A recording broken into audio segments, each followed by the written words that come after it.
I grew up in Ireland where there wasn't people from overseas living here. No one wanted to immigrate to Ireland. There wasn't an economic or societal reason to do so. Now we're seen for so many people as being a beacon of human rights, of civil liberties, as well as economic opportunity. And the Ireland of 2025 is 1000% better than the Ireland that I grew up in.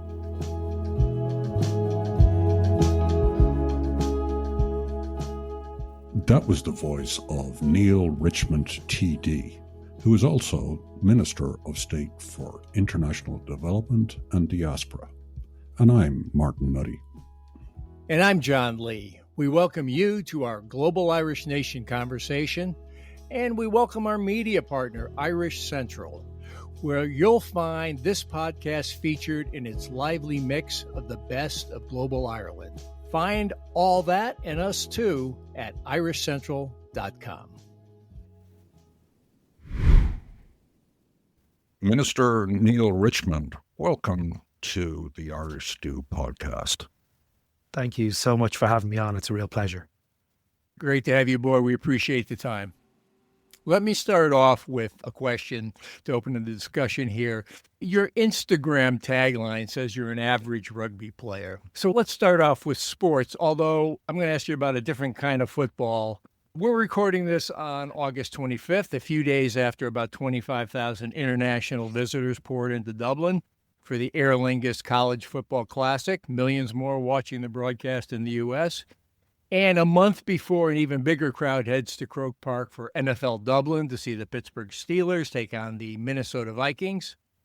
How do events like these contribute to advancing your work as Minister of State for both international development and the diaspora?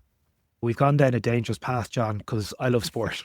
I'm not just a very old and average rugby player, but I'm the only member of the Irish Parliament who's played American football, as we call it. I played defensive tackle for the Dublin Rebels, proud holder of a Shamrock Bull medal from 2016. I'm not going to pretend like it was a good level. Most of your listeners who would have watched any sort of pee-wee football, it would be lower than that. But with heart and soul. With heart and soul. It was part of my midlife crisis at the time. Anyway, I love football. I'm a massive Notre Dame fan, as you could imagine. Also a massive Packers fan, which is a bit of a wild card. But I have had the huge privilege, to be quite frank, to attend all the iterations of the Aer Lingus College Football Classic. Last weekend, just past Iowa State, got one over K-State. Bit of an upset. The last three games have been upsets. Georgia Tech upset FSU last year, and indeed Northwestern upset Nebraska the year before. 3 solo games. The year before that, Notre Dame absolutely smashed Navy. That wasn't one for the trend. But let's put it in context. You're right, 25,000 visitors came to Ireland. But think of the states that the vast majority of these fans came from. They came from Kansas and Iowa, 2 states that don't have direct flights to Ireland. They don't necessarily have the overt Irish population than perhaps more well-known states or cities would. But we had also 4.5 million viewers, 6 million viewers when it got a little bit tight in the fourth quarter across ESPN, again, predominantly from states that might necessarily be exposed to Irish-American relations as other parts of the US. So what does that mean for us? You're right. 25,000 people coming is a huge economic impact. Grant Thornton have estimated that game every year is worth about €130 million to the city of Dublin alone in direct funding. In indirect funding, it's worth multiples more than that. So before my current briefs, I was a minister in the Department of Enterprise and then subsequently Minister of Finance. So I would always look at the numbers of these games and said, this is a huge revenue generator, both in terms of tourism, both in terms of, and indeed commercial activities. But further down the line, it gives a great opportunity to work with and network with new economic relations. So I attended a great lunch because it's not just about the game that's one run and organised, and it's a wonderful spectacle. It's a very entertaining day out. It's a whole week of activity. So Friday lunchtime, I was a guest at the CEO Club in Dublin's Mansion House, where over 1,000 business leaders from the US and Ireland sat down, broke bread. Now, the huge focus this year, because it was Farmageddon, was on the agri-food sector. So it was brilliant to be able to have big American producers, agri-tech companies sitting down with their Irish equivalents. In the slightly tricky times we are globally in terms of economics and tariffs, there was a lot to discuss. But also, beyond that, we're talking about food security into the future. We're talking about what happens when this is a planet of 10 billion people. How do we feed them? How are we going to work together? Some of the biggest Irish employers in the US, and everyone forgets that Ireland is the 5th largest investor into the United States. And Irish companies employ more people in America than American companies employ in Ireland. Hard to figure. But one of which is Kerry Group. And Kerry Group have plants in 26 different US states. And they are at the cutting edge of food tech in terms of how we get greater yields from our milk. How do we produce products that are more sustainable and provide greater nutritional value? But more specifically to my current role, looking after the diaspora in particular, this is a great opportunity to celebrate Irish America. And I take great pleasure in that.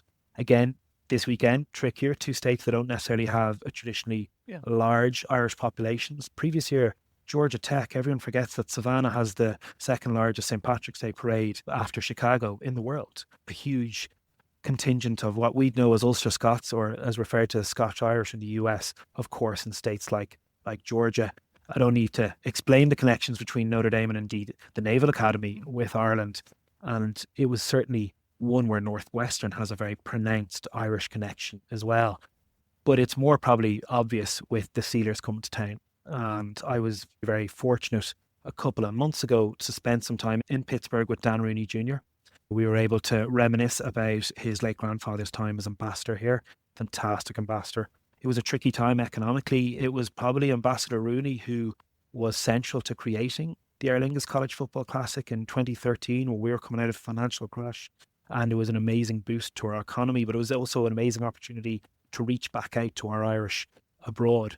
So we're going to have the Steelers coming from a great Irish city in Pittsburgh, huge Irish community. I toured the stadium, I visited the museum, and what I thought was amazing, we were in the gift shop afterwards. I've a 7-year-old and a 5-year-old who would have killed me if I didn't come home with some merch. And there's an entire section, and this was back in June, there was an entire section in the Pittsburgh Steelers store at the stadium, a massive store, an entire section dedicated to their game in Dublin.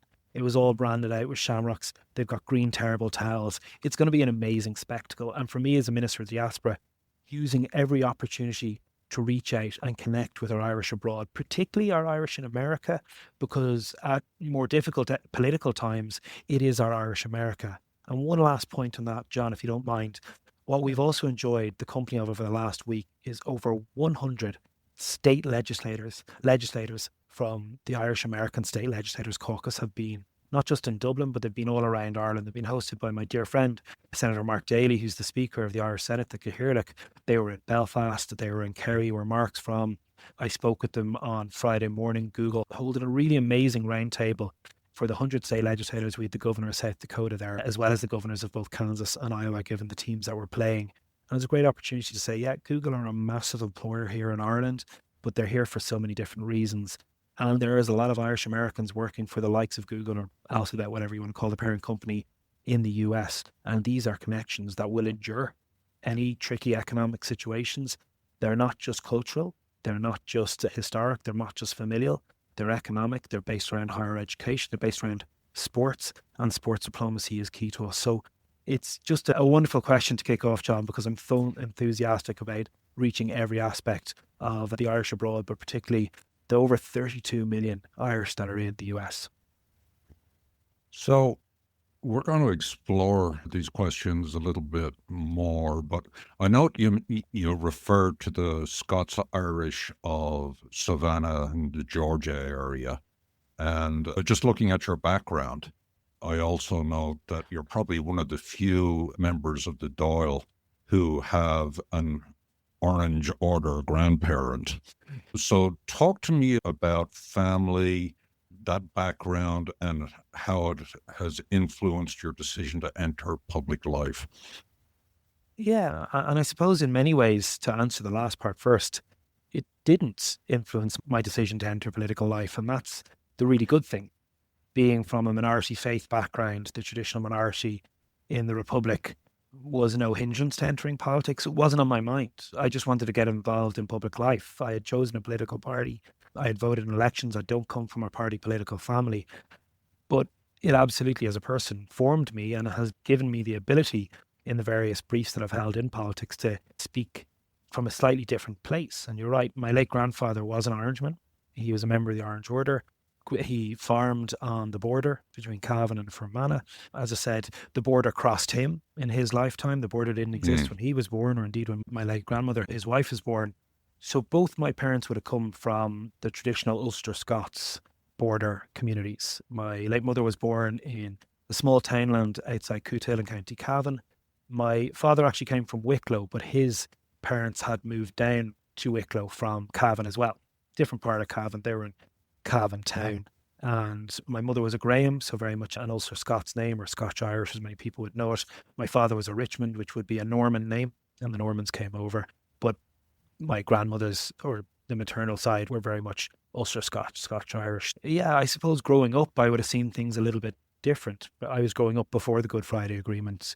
Our summers were spent visiting my grandmother in Cavan, where her husband had been a farmer. She was a primary school teacher, a one-teacher school, one teacher for the entire school in a fairly rural part of Cavan.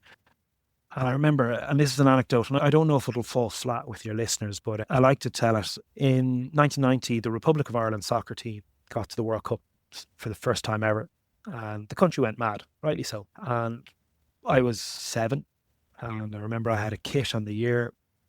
It was a T-shirt and a shorts combo with the manager of the team, Jack Charlton, Jack the lad, on the T-shirt. Shorts were tricolour. And we were staying with my grandmother, and we were going to visit cousins in Northern Ireland, in Ballynahinch. I'm 7. I don't have a clue what's going on. I've worn these tricolour shorts all summer long. You're going to have to try and cut them off me at this stage. Ireland got to the quarter final. I was obsessed, as was everyone. And literally the morning, going up to visit our cousins, I couldn't find my Jack the Lad kit. Like, where is this kit? Where are the shorts? Where are the T-shirt? I was really upset. Why did you put them in the wash? Why did you throw them out? This is the great mindset of a 7-year-old. Anyway, went up wearing neutral colours to visit our relations in Banbridge. And we got there and I was like, why are they all supporting France? All the curbstones, all the bunting was red, white and blue. There was Union Jacks everywhere. It was July, the 12th of July. They were getting ready for the parades. And in later years, when I was a little bit more aware of my surroundings, my mother put it to me quite clearly. It was bad enough we were driving a Southern Reg into Banbridge in 1990. This is peak troubles. We didn't need a cocky 7-year-old going around in tricolour shorts looking for trouble. I don't know many other people who could recount that story from their childhood. When you mentioned I was an extremely average rugby player, when we were in high school, we would have gone up and played the northern schools a lot because I'm Church of Ireland. I went to a Protestant school. I very much was raised within the Protestant faith. My kids are going from a Protestant school.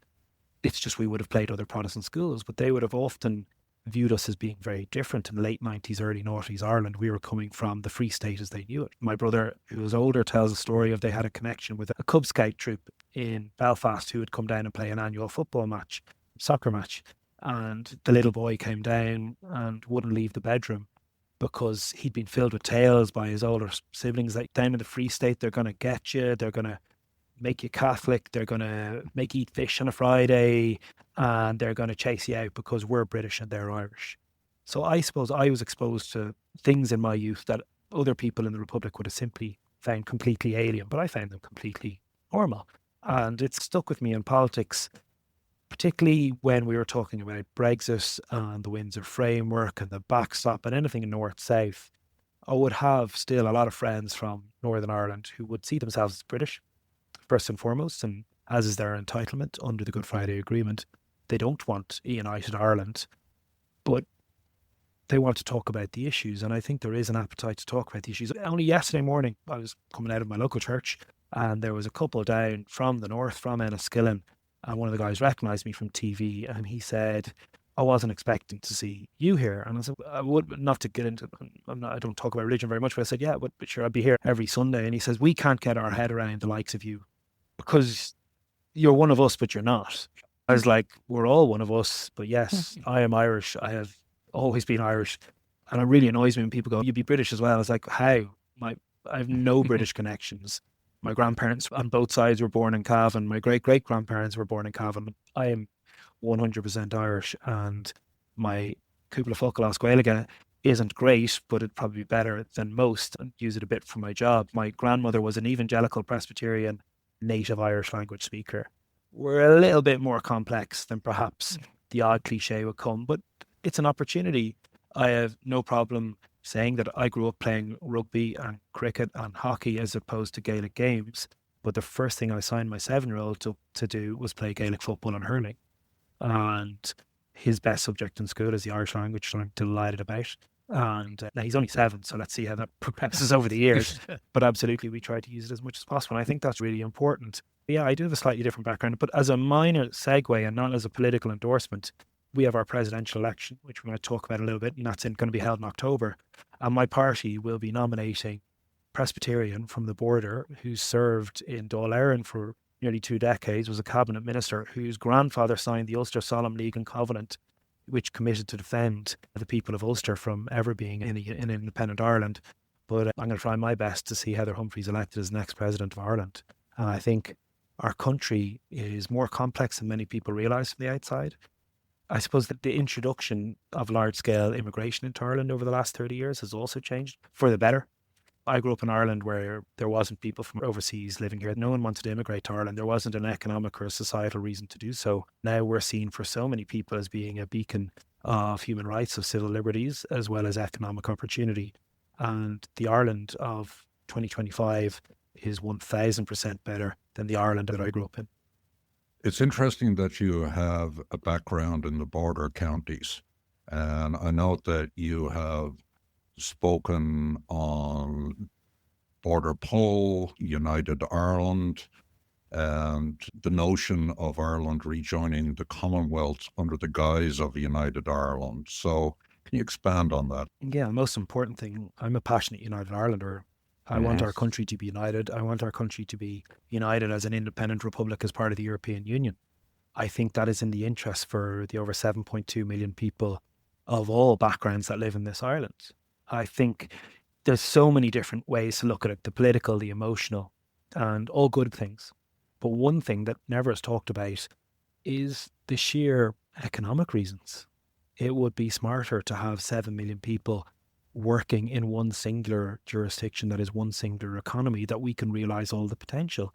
I lose count the amount of investment opportunities that don't go to the border region because there isn't that level of connectivity. I just think it's maddening that we live on a very small island with a population equivalent to maybe Maryland or something like that in the US, and we've 2 different education systems, we've 2 different health systems, we use kilometres in the Republic, miles in the north.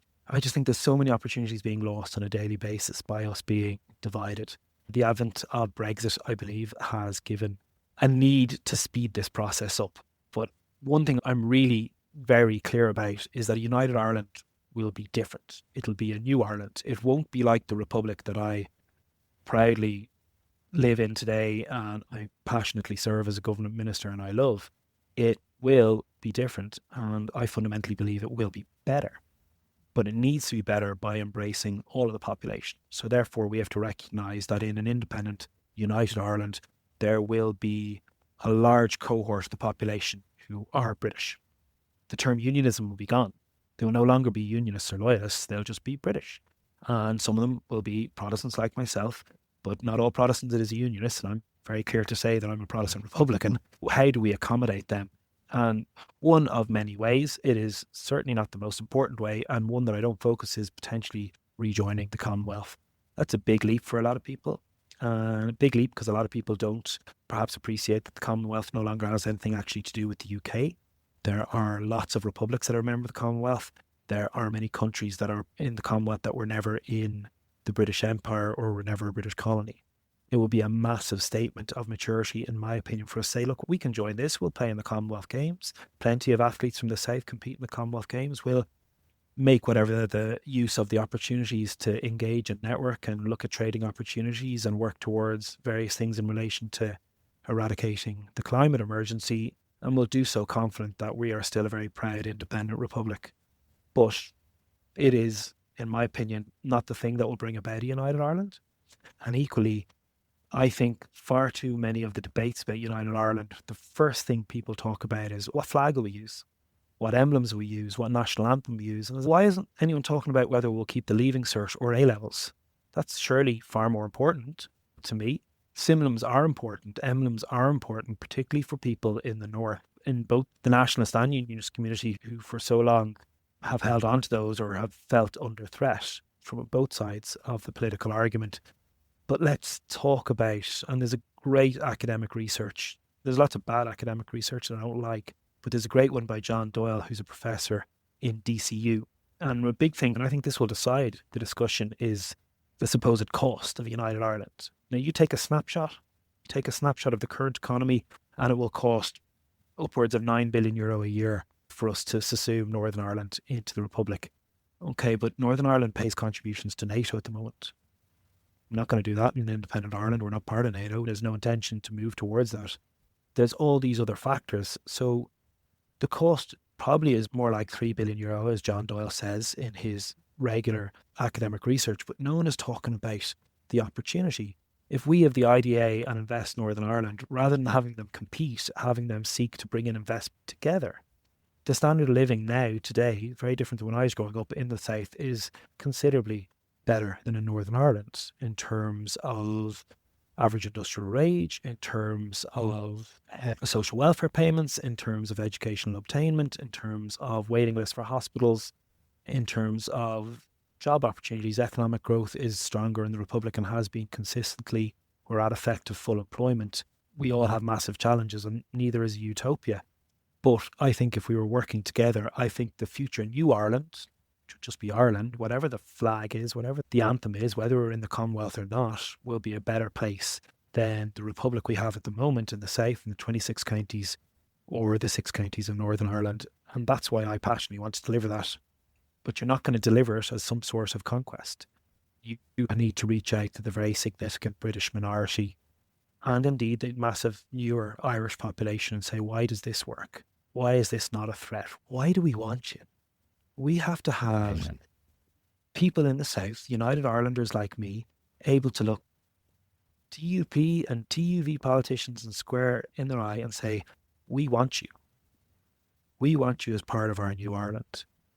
And the likes of Arlene Foster or others who say they'd leave Northern Ireland if it became a United Ireland, we have to prove them wrong. And just like my family and hundreds of thousands of people who would have identified as British before independence certainly didn't leave, but were able to remain and prosper. And that was the case despite the rewriting of history who say there was a flight of Protestantism. The vast majority of those were British civil servants and administrators and military forces. Let's get into the real data. My grandparents didn't leave because they had a family to rear and a farm to keep. And that was the way. And in 2025, I sit here as a government minister. My brother is the mayor of Wicklow. There's no way we couldn't say that we're not integrated in the population or we feel in any way different than anyone to my left or when I'm sitting on the Lewis coming into work. Let's move you to a different border situation. When I see your title as International Development, I immediately go towards business development, towards Enterprise Ireland, IDA Ireland types of activities. And then when I look at your social media feeds, I see the emphasis on Africa, in the development, in the aid that goes to countries in Africa. I see you at the Ukraine Recovery Conference in Rome, which I found like a very interesting concept. I hadn't thought that far ahead. What is the international development brief that you carry forward? Yeah, and it is, once upon a time, it would be known as the Overseas Development Aid or the International Aid Brief, but it's very much international development now. And it isn't necessarily about developing the economics. I've done that before. I was a minister in enterprise, loved it. Great, brilliant opportunity to talk with partners who want to invest in Ireland or to play my part in trade missions with Irish businesses trying to break into new markets. But international development is something that is very different. And it's about the developing world. And Ireland, for all its faults, is an extremely rich country.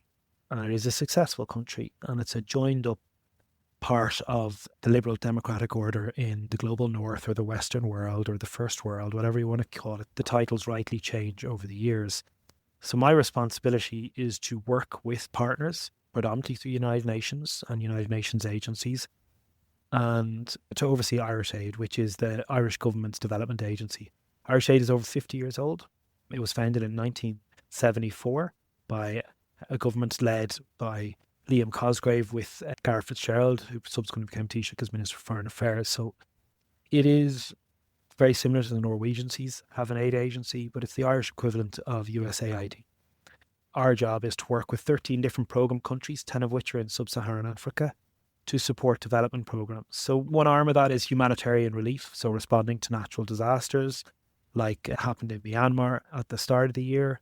A lot of time on a humanitarian basis, responding to the needs in Gaza and indeed in Ukraine. And they're very immediate, perilous situations. We also see that in South Sudan as well. Situations that emerge due to conflict or due to natural disasters. But development is beyond that, is also looking at the second stage. So of our programme countries, I've visited 7 of our 13 Irish aid countries. All 7 have been in sub-Saharan Africa. And I just want to talk to you about one of them because it's quite relevant, and it's Liberia. And Liberia, obviously, unlike a lot of African countries, it doesn't have necessarily the colonial history. It was set up initially by liberated slaves in the US. Its capital, Monrovia, is named after James Monroe. It's very Americanized in terms of names, in terms of places. Buchanan Port, named after James Buchanan, all these sort of things. But as many people will recall, and maybe it was from seeing Nicolas Cage in Lord of War or Leonardo DiCaprio in Blood Diamond, they had the most brutal and vicious civil war in the late 90s, with their then President Charles Taylor ending up in the International Criminal Court. We had Irish peacekeepers there, through the UN, through UNMIL, there through the early noughties. Hundreds and hundreds of soldiers served there keeping the peace. So they had their brutal civil war. They are a very poor developing country. So it is our moral responsibility, as well as economic interests, to make sure we help them to develop socially, economically, politically. And that is what Irish Aid and our International Development Programme does. And lots of other countries do this. And the vast majority of the work is done in concert with UN agencies like the WHO, like the UNHCR, like UN Women, like OCHA, the UN Family Planning Association, and many others. The sort of work we're doing in Liberia is manifest. And I'll just take you in 2 or 3 minutes on a brief recount of my few days there in April. So we crossed the border from Sierra Leone, of course, another country absolutely bedeviled by civil war. We crossed the Mamba River, and our first port of call after going through customs and passports was to a biker gang. Now, I'm thinking of Sam Crow and the Hells Angels and all these scary things, but they were a biker gang who were made up of ex-combatants. So they were ex-combatants from a vicious civil war that robbed Liberia of a generation. But when wars end and when mass poverty takes over and hunger, what do you do to occupy ex-combatants that are fit and able to work? So they took a biker gang, a biker club, and they've turned them into basically a taxi and courier service. So no one's getting in a yellow cab in rural Liberia, but if they need a lift from their accommodation, their home, I'm loath to call it a shack, but that's what it is, into the local clinic or into a market, you're getting on the back of a motorbike. If you need something delivered at the back of a motorbike, it's cheap, it's quick, it's easy. A motorbike's very easy to run. The roads are awful. A car wouldn't survive. We were in 4x4s. It's fine being part of an Irish delegation in a load of 4x4s, but most people rely on very mobile motorbikes. And Irish Aid funded converting these biker gangs into taxi service. So it's given 40 odd men similar age to myself who've seen horrible things and probably have done horrible things an opportunity to work, to earn an income for their family, to occupy them, and that makes sure that they're able to move on and be valuable, upright parts of society. Then we moved into Monrovia, the capital, visited a number of schools, met a number of Irish missionaries, nuns who'd lived through the civil war there, teaching young children, often with the hail of bullets going on in the yard. And they opened up my eyes to the educational needs, the healthcare needs. It's so basic. We're talking about a country that doesn't have energy, that doesn't have running water. And then we went for a slightly more rural area. We're concerned, one of the great Irish aid agencies that was born out of the Biafran civil war in Nigeria in the late 60s, very dear to many Irish people's hearts. So Concern have a really interesting nutrition program in a very rural part of Liberia. Again, very little running water, none. This is wells. Most homes didn't have 4 walls, to be quite frank. Power was dependent on generators or maybe little plastic gimmicky solar battery packs that they import from China and give you about 2 hours battery. They're everywhere. But nutrition is a big thing, because if you are lucky enough to be in a village that has a couple of chickens or has a couple of goats, you're not going to eat chicken or goat because you need that to provide eggs and you need that to provide milk. So you're living a very basic diet, which is abject lack of protein in the diet. So what were they farming? I thought, this is wild. Snails. And so we're not talking l'escargot that you'd see at a very high-end French restaurant and you pay lots of money for it diced in garlic. These were the size of a baseball. Big lumps of meat. I would have retched if you'd asked me to eat it. But it is an extremely nutritious, sustainable form of protein that if you were to sell snails these big in a Parisian food market, you'd get hundreds and hundreds of dollars for. And it's a very easy thing to farm. And that was Irish Aid working with Concern to import different nutrition techniques. Why don't you start farming snails? A container 2 foot wide, 2 foot deep, you can farm snails. It's going to make sure that this village has meat to eat once a week. It's not a big ask. Why do we do this? And this is the most important thing, and it's very relevant to the current climate we're in at the moment. Yeah, you do it because it's the right thing to do. You do it because Ireland is a country in not so distant past. We know what hunger's like. On Gurtamore, the Great Famine, we know what hunger's like. We know what it's like to be poor. Before we joined the European Economic Community, we were a developing country. We also know what civil war and internal conflict looks like when families are divided and people do horrible things in times of war. But we also know how to get out of it. We also know that investing in education. We also know that peace building and reconciliation works. So that's why it's the right thing to do. That's the self-list reasons to do it, now that we're in a position to do it as a relatively successful country, and why other countries have been doing it so well. But there's also the selfish reasons. When we think back to post-Second World War, the Marshall Plan saved Europe. West Germany became the most successful economy in the EU because of huge levels of American investment and support.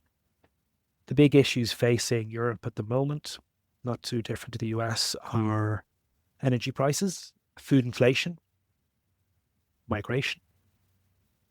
So we go back to what are the root causes of massive energy inflation, food inflation, and indeed migration patterns, irregular migration patterns in Europe at the moment. And this is where it can kind of get a little bit uncomfortable for those who have committed their lives to international development or aid agencies. But I'm the politician. I strongly believe in this, but I know we need to make the sell for this a little bit closer to home. I can force people to watch videos of starving children and say, you should feel bad and you should support this. And that works to an extent.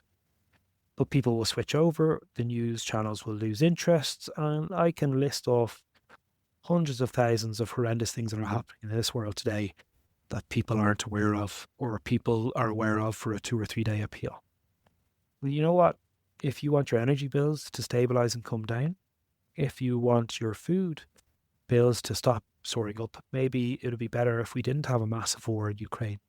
Maybe it would be better if we didn't have Houthi rebels firing at ships crossing into the Mediterranean due to the conflict, and not just in the Middle East, but also in Yemen. Maybe tens of thousands of people from South Sudan, Somalia, Sudan, Eritrea wouldn't be on the move across Africa and seeking to cross from Africa into Europe on rubber dinghies and be trafficked across by human traffickers if they actually had the reason to stay in their own villages, that they had the economic opportunities, the educational opportunities. The vast majority of people who get on the move, just like the Irish people in the 1800s, they didn't want to go. At the end of the day, the 1840s tell us a very clear lesson. The vast majority of people leave had no choice. Population of the island of Ireland, the height just before the Great Famine, was 8 million people. Of those 8 million, 1 million died, 1 million emigrated. Did the 1 million who had to emigrate, did they want to?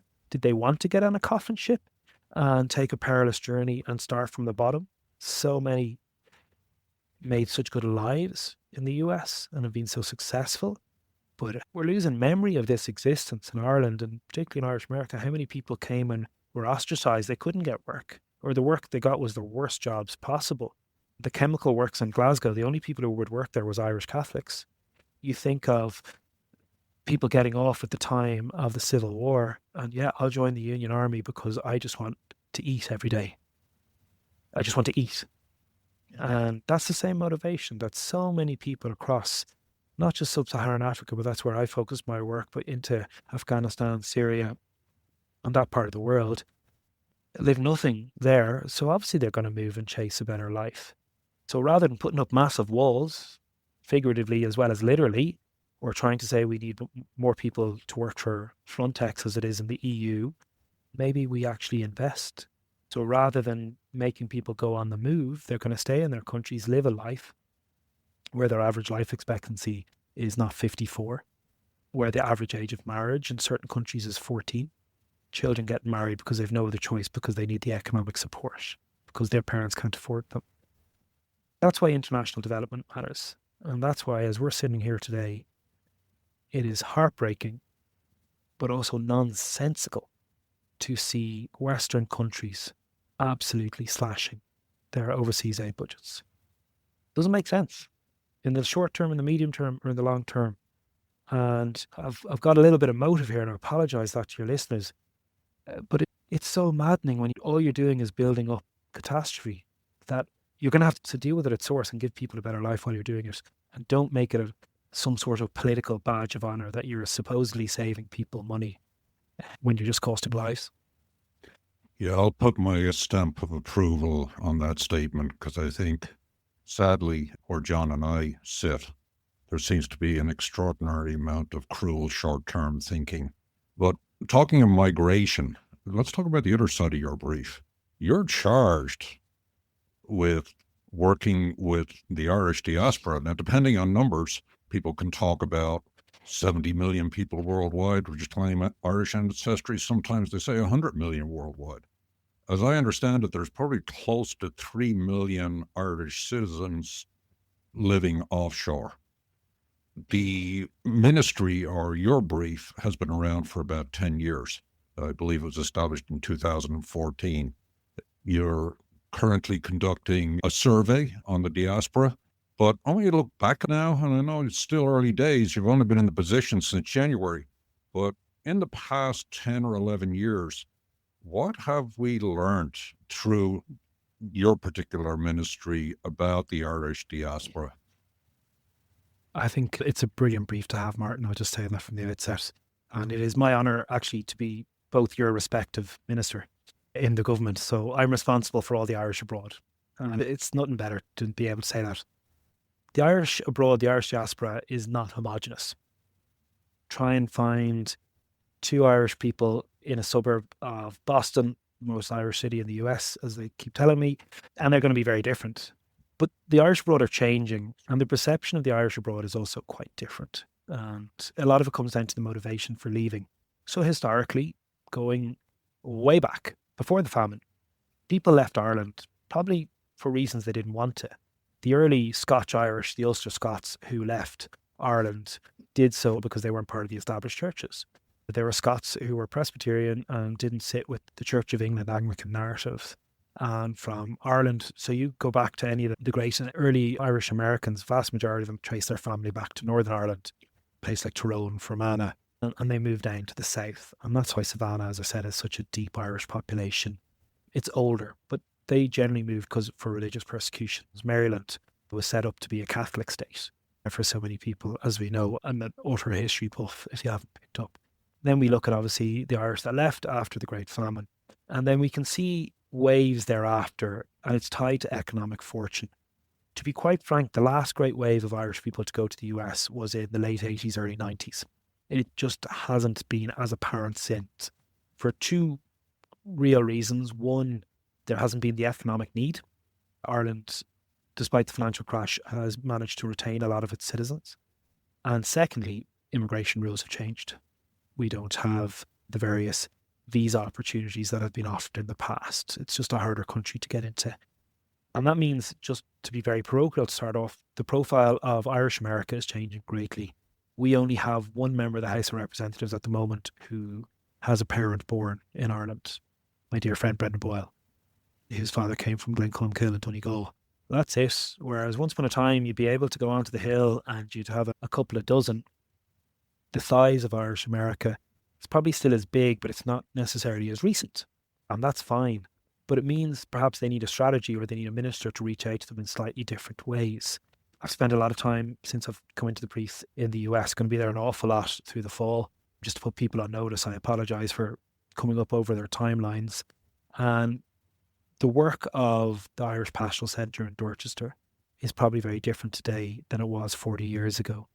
The needs of those coming over is also very different, because if you're going over to the States at the moment, you're highly educated, you're coming under very strict visa regimes. You're not necessarily going to the traditional destinations. Of course, lots are still going to New York, but they're probably going to work in finance and live in Manhattan rather than work in construction and live in Yonkers. It's a different profile. A rapidly growing stat is the amount of Irish in California. San Francisco, always a traditionally big Irish city, we know that. But the vast majority of people moving to that area now are going to work in Silicon Valley, and maybe they're living in Palo Alto. And that's the profile. So their needs are different. The world has changed. It's a lot easier to stay in touch. Social media, FaceTime, GA Go. You're not waiting for news clippings to be posted out. I remember I spent a bit of time in Toronto and you're paying $20 into a bar to watch the All-Ireland final on Stanta. That's not the issue that it once was. Equally, it's much easier to break into communities. There isn't the need to be, in many ways, ghettoized as many Irish felt they were in South Boston for so many years. But the profile of Irish America, the Irish people who moved 100 years ago, 200 years ago, whatever it is, their descendants still have a very rich sense of self. They are Irish, they know they're Irish. And how do we maintain that connection when perhaps they're not listening to their father who took a flight or a great-grandfather who took a ferry? How do we maintain that connection? So that's becoming more difficult.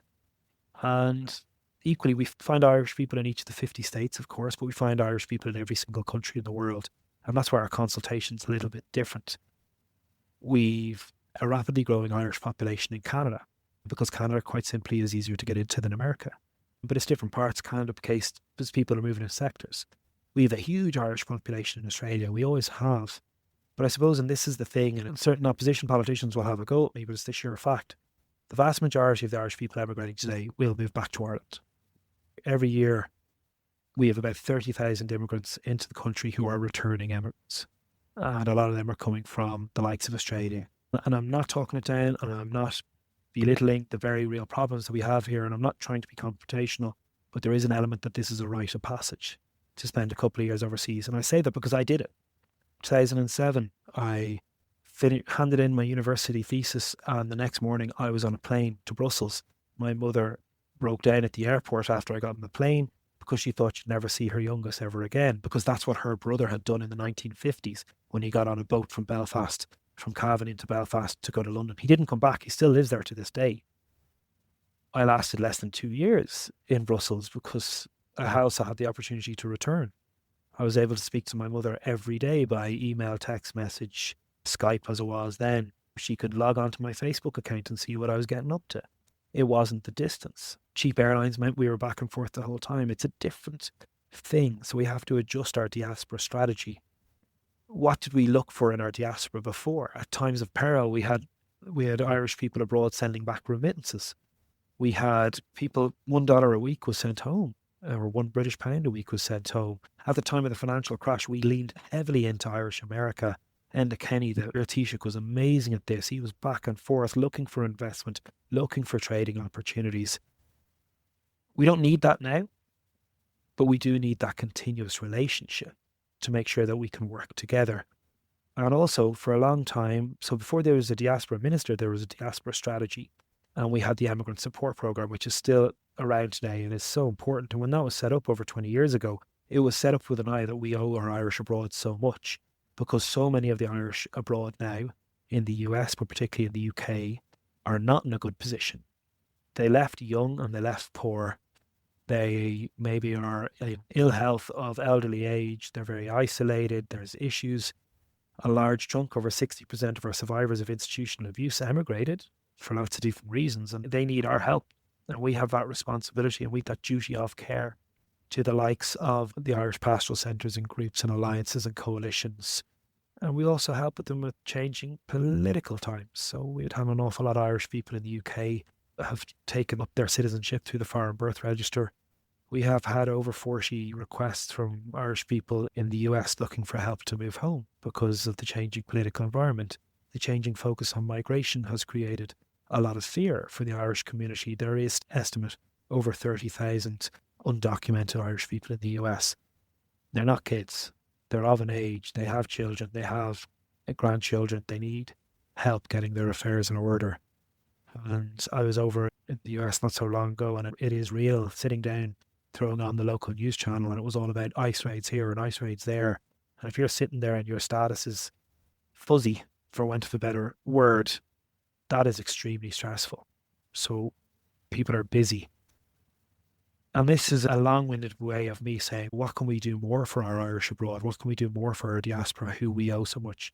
And they can be, my next diaspora consultation, my next visit, it's not to the US, it's not to Canada, it's not to Australia, it's to Dubai and Abu Dhabi. It's over 14,000 Irish citizens in Dubai. People move for lots of different reasons. Economic opportunity, lifestyle choice, the fear that Ireland was a cold place socially, which it has been. So for the first time, we've launched a consultation. Every 5 years, we have a diaspora strategy, and it's been going on for over 20 years. The current strategy lapses at the end of 2025. I'll launch a new strategy, assuming I'm still in office in April 2026. And we're having a number of in-person consultations. We've held 8 so far. I've been in Boston, been in Philadelphia, been in Brussels, been in Nairobi, been in Coventry, in Warrington, in Glasgow, in London.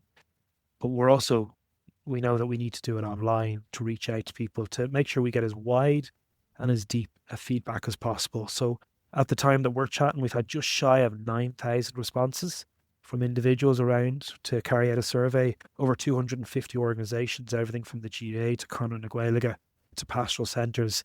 And we've about a week or so left in the consultation.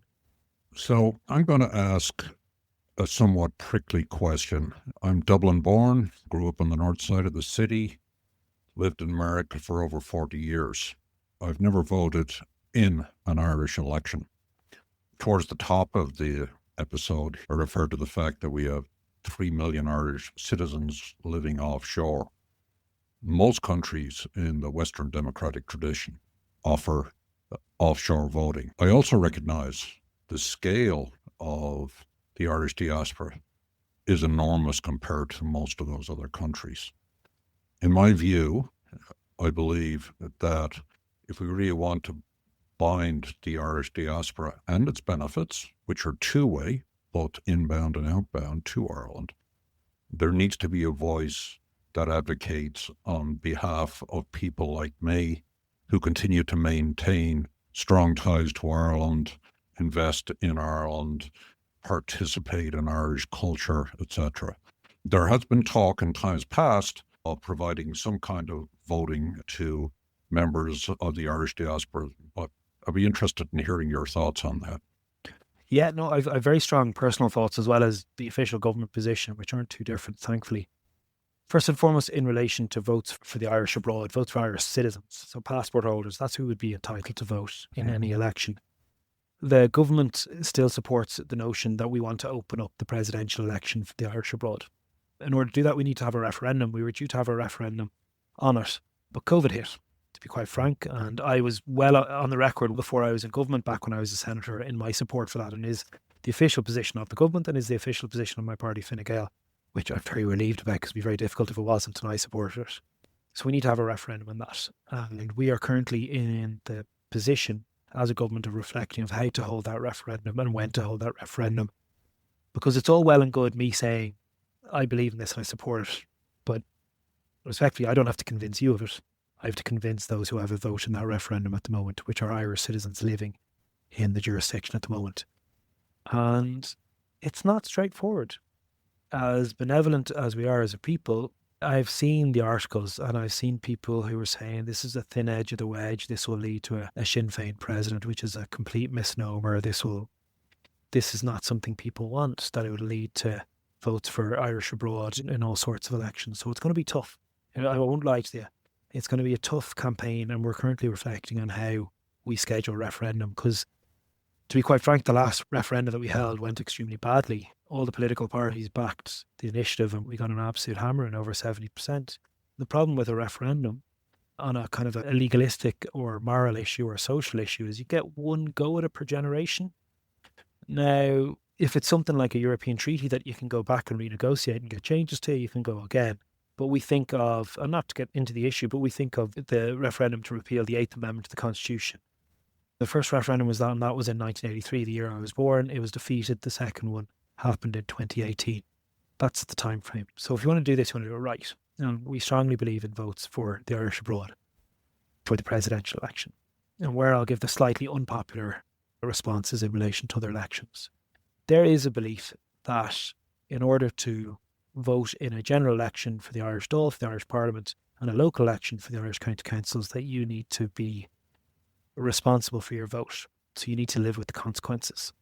So if you vote for a government that is going to increase taxes massively, for example, but you're not going to have to pay those taxes, is that fair?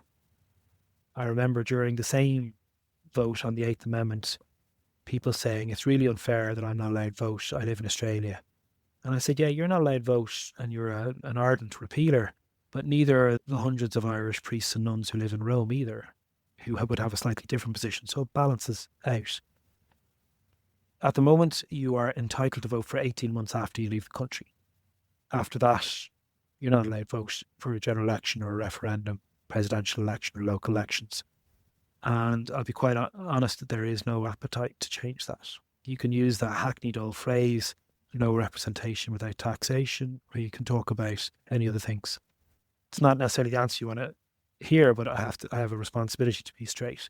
One thing convincing people to vote for votes for the diaspora for the president, I think this is one that will be much different. And actually, indeed, my responsibility is making sure that there's a differentiation, that we're looking just to vote on the president, because the president is above all politics. They're above local politics. They represent the entire nation of however many people it is. They don't just represent the jurisdiction, and their powers are obviously different. The one segue I'll lead into, which is very much a personal opinion and isn't necessarily party policy, and I don't know how likely it is to happen anytime soon, because it is tricky, because it comes in the whole area of specific seats in Parliament for the Irish abroad. And this is why the French and the Italians and the South Africans and the Moldovans and the Poles offer votes abroad. They offer people votes for their diaspora for the overall election, of course, for the president, which is a slightly different office in each country, but they also have dedicated seats. And I actually happen to know the French senator who represents the Irish abroad. She lived here for over 25 years. She was married to a member of the Defence Forces. She's based in France, but she telecommutes back and forth. And she is a specific seat. There's a specific constituency. There's 2 seats in the UK and Ireland constituency in the French Senate. That's something that I think that there's an opportunity. And personally, I'd be a strong believer. We have voted to hold on to our Senate. Full disclosure, I voted to abolish the Senate, but then subsequently got elected to it. It served in it. Don't necessarily know if my opinions changed on its future, but we voted to keep it. And one of the great things that Enda Kenny did, and one of the many great things he did in 2016, is he appointed the late Billy Lawless from Chicago, Galway native, as a specific representative of the Irish abroad in the Senate. He sat as an independent crossbencher. Sadly, he passed away this year. Great friend, must say, great fun. He hosted me royally in Chicago in 2016, the weekend Ireland beat the All Blacks, in one of his many fine hostelries. And I think there is an argument that as part of our Shannon reform, at least 3 seats should represent the Irish abroad. 1 for the Irish in the UK, 1 for the Irish in the US, and 1 for those thereafter. I think that's a fair representation. That would be my personal opinion. A seat in the Dáil is different because you're dealing with legislation and budgetary matters that have a massive impact. You're doing more than just being a voice. You are making decisions that will have a very major impact on people's lives, socially and economically. So I'd stop short. I'd say votes in presidential election, absolutely. Dedicated seats for the diaspora with voting rights in the Senate, absolutely great. Dáil Éireann and local authorities in particular, and indeed referenda. I don't think you'd get the people to buy into it, but personally I'm not convinced either. Neale, we started off with grabbing a little piece of your Instagram tagline about being an average rugby player. Our tagline here on Irish Stew is conversation for the global Irish nation. So this conversation about international development and diaspora could not be more on target for us. So this is what we do. This is what we're about. And we look forward to furthering the conversation with you when you come to New York and beyond. Let's end with giving you a chance to make one kind of closing statement. Maybe it's our shameless plug right now. Is there anything you would like to kind of leave the listeners with, point them towards, or really underscore as we wrap up? Yeah, and it's not necessarily a light-hearted one. I'm not going to endorse a charity, or I'm not going to draw attention. But the reason I'm in New York at the end of the month of September, is for the UN General Assembly for High Level Week, as well as engaging with our Irish in New York. It's my responsibility to represent the country along with our Taoiseach and Taoiseach at High Level Week. For loads of reasons, people question the relevance of the UN. For loads of reasons, people get frustrated with the vetoes of the UN Security Council, the antics of the Chinese or the Russians, or the Israelis, or whoever it might be at a UN level. But it's important. And its agencies are really important. The work of the UN Agency for Human Rights, for refugees, for family planning, for women, the World Food Programme, they matter. Not just international development, but how we live and coexist as a human race. And they are under absolute threat, attack from many political forces around the world. And the point I'd like to leave with your listeners is, it's easy to put out a social media post and hammer something. But what's behind that? What are you hammering? It's tens of thousands of people who put their lives at risk every day to make our world a better place. It's diplomats from countries who aren't political leaders, who don't seek election, who have the conversations that are very hard to have, who have reduced hunger in the world, who have made the world a safer place than it was 50 years ago, even if we don't believe it is. And I think it's time that we have the discussion about, how we reform the UN, and that'll be the high level discussions between ministers and diplomats. But we need to reach out to people beyond that, to the people who are listening to your podcast, who are interested with the world at large and how we cooperate as people around the world. And we question some of the hot takes, and we push back against some of the baseless criticism. I know it's hard. I know it's difficult. I know there's a particularly febrile media environment out there in so many jurisdictions.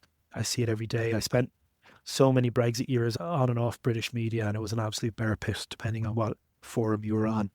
But we need to have these questions, and in turn, politicians like me have a responsibility to make sure that they're accessible and that we actually remind people about how this actually impacts them. It's not a load of politicians in a stuffy room talking for the sake of it. It is literally about the lives and the livelihoods that we lead on a daily basis. So I don't know if that's a plug. I don't know where I could draw people towards, but perhaps maybe someone decides to have a conversation at the dinner table as a result of it, or tunes into High Level Week at the last week of September instead. It's a powerful way to end the episode. And really, we thank you for giving us the chance to help spread and communicate some of these messages. Thank you so much. Thank you. Irish Stew is produced by John Lee, Martin Nutty, and Bill Schultz. Editing, mixing, and mastering by Bill Schultz. Music on Irish Stew was composed and performed by Rosa Nutty, with Donald Bowens on drums, Cathal O'Riordan on bass and synthesizer. For more on Rosa Nutty's music, please visit rosanutty.com.